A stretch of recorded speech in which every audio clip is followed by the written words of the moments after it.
Monsieur le Président. Je voudrais revenir sur le profilage racial. Bon, mes collègues ne semblent pas voir de lien avec ce projet de loi-là et la possibilité et la capacité de faire du profilage, même si ils semblent admettre que le projet de loi n'a jamais été finalement employé. Donc, ils n'en voient pas, ils semblent en voir une utilité, mais bon, je me questionne là-dessus. Monsieur Barrett, vous avez parlé du profilage racial, puis je voudrais questionner aussi Monsieur Kafi et Monsieur El Ghazar, je m'excuse si je prononce mal votre nom, et Monsieur Gordy. Concernant le profilage racial, les communautés, que ce soit musulmanes tout simplement pakistanaises, des personnes qui sont typées ou qui sont identifiées de par leur religion ou même la couleur de leur peau. Maintenant, tout le monde est arabe, hein, que tu sois pakistanais ou libanais ou n'importe quoi, tu es arabe et musulman. Dans le commun des mortels, on ne sait pas qu'il y a des arabes chrétiens, il y a des arabes juifs, il y a toutes sortes d'arabes. En tout cas, on ne fera pas un cours d'arabité ici. Parlez-moi un peu du profilage racial. Qu'est-ce que ce genre de projet de loi-là, qui légalement a été, enfin, on a tenté de l'utiliser une fois, on pourrait utiliser le code criminel sans aucun problème pour assurer notre sécurité au niveau du terrorisme, mais l'impact réel au niveau de la perception, au niveau des préjugés est quand même assez évident. Parce que moi, ce que j'ai entendu dans d'autres comités, le SCRS, qu'on me rapporte, a tendance à aller taper à la porte de plusieurs jeunes étudiants pour les questionner sans aucune preuve, en disant ben, ils ne sont pas obligés de nous répondre, mais les gens ne connaissent pas leurs droits. Et moi, j'ai reçu beaucoup de témoignages comme ça de jeunes musulmans ou pakistanais qui se faisaient interroger par le SCRS sans qu'il y ait aucun mandat ou aucune accusation, juste des interrogatoires. Ah, tu as un Coran. Ah, tu lis telle affaire. Donc, beaucoup basé sur des éléments qui font penser au profilage racial. Qu'est-ce que vous en pensez du travail extraordinaire du SCRS dans tout ça et le profilage racial?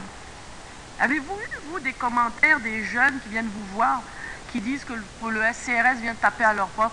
Il y a même un homme qui est venu me voir avec un numéro que le SCRS lui a laissé, et j'ai appelé à ce numéro-là, et je suis tombée sur une personne qui a refusé de s'identifier à un député fédéral. Il faut le faire.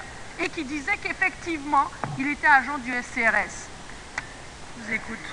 Randy, I'll give you a little bit of leeway here.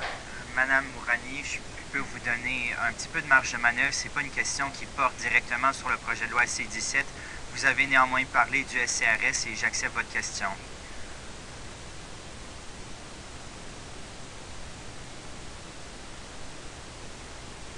Les autres. Ce qui va se passer dans la pratique, effectivement, même si on n'amène pas des gens dans les tribunaux, je suis certain que ce qui s'est passé. Le SCRS va aller chez des gens. Il va leur dire, écoutez, si vous répondez Denis Barrett, si vous ne répondez pas à mes questions sur votre voisin, si vous ne dénoncez pas votre voisin, vous ne répondez pas à mes questions, moi, là, j'ai le pouvoir, avec la police, on a le pouvoir de vous amener détenir pendant 72 heures et après vous amener devant un juge qui, lui, va vous obliger à répondre à toutes mes questions. Et ça, c'est une intimidation qui va fonctionner et avec des résultats, des piètres résultats quant au niveau des enquêtes. Et ça va être utilisé, malheureusement, il va y avoir une utilisation liée au profilage à cause de la définition de terrorisme, d'activité terroriste. Je vais laisser parler mes collègues. Oui, allez-y, M. Gordon. Thank you, merci. Kirkan has... Le Conseil a reçu des musulmans qui se sont plaints d'intimidation de la part du SCRS. On leur a demandé combien de fois ils priaient par jour. C'est une grande préoccupation pour les musulmans. Comme l'un des orateurs l'a dit, maintenant, ça fait 4 ans qu'on a reçu le rapport O'Connor dans lequel il a recommandé qu'un organisme de surveillance exhaustif existe pour nos organismes de sécurité et de renseignement. Ça ne s'est pas encore produit et c'est très inquiétant pour les musulmans et pour bien les Canadiens. Monsieur Cafier, je pense que l'exemple évoqué par M. Barrett est très important.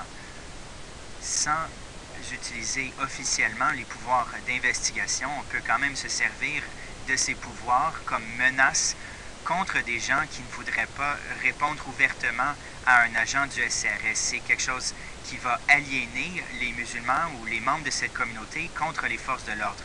Pour évoquer l'exemple d'un des députés, l'agresseur en Suède a été signalé par bien des gens dans sa propre communauté en Grande-Bretagne. Il y aurait peut-être pu y avoir une meilleure communication entre les organismes de sécurité. Et quand on a signalé la personne en Grande-Bretagne, il aurait fallu transmettre l'information aux autorités suédoises.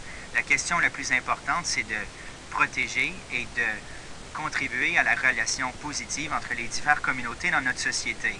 Merci, monsieur.